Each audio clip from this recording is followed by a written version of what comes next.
Let's listen to this. This is from ESPN's Get Up. Along the same lines, it's Dan Graziano talking about Russell Wilson and what he would do to a team that was, fringe making the playoffs.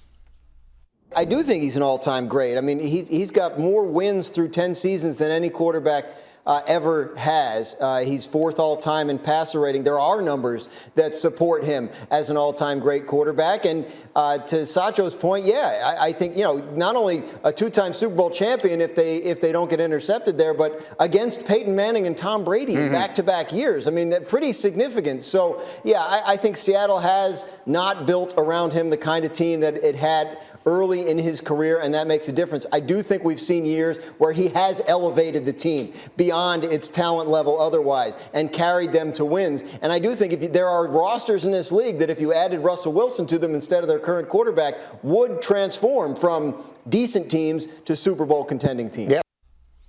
And I think that's the point that our caller was making, and he had called a couple of times. And you know what? Makes a valid point. He's kind of changed my mind. I might be willing to do Baker in the 2 or 3 number ones that it was doing.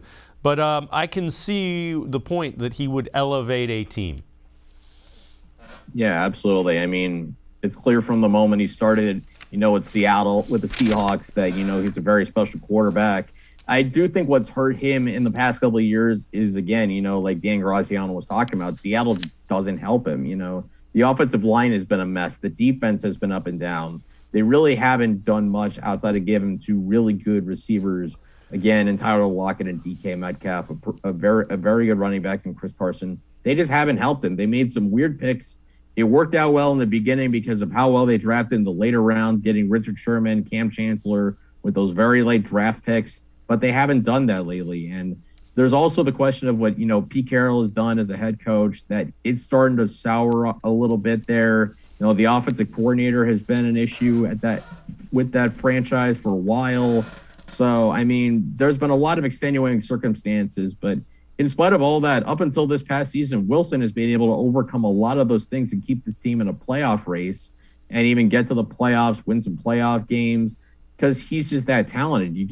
If you put him in an environment with Cleveland where there's a little less pressure on him because he has more talent to work with, outside of receiver, of course, but everywhere else is an upgrade. I think you could see a Russell Wilson that can really succeed in Cleveland. Yeah, my only concern would be, would you be able to upgrade the receiving core as much as you need to, because you're going to have to give up a lot of capital. But yeah, I'm with you now.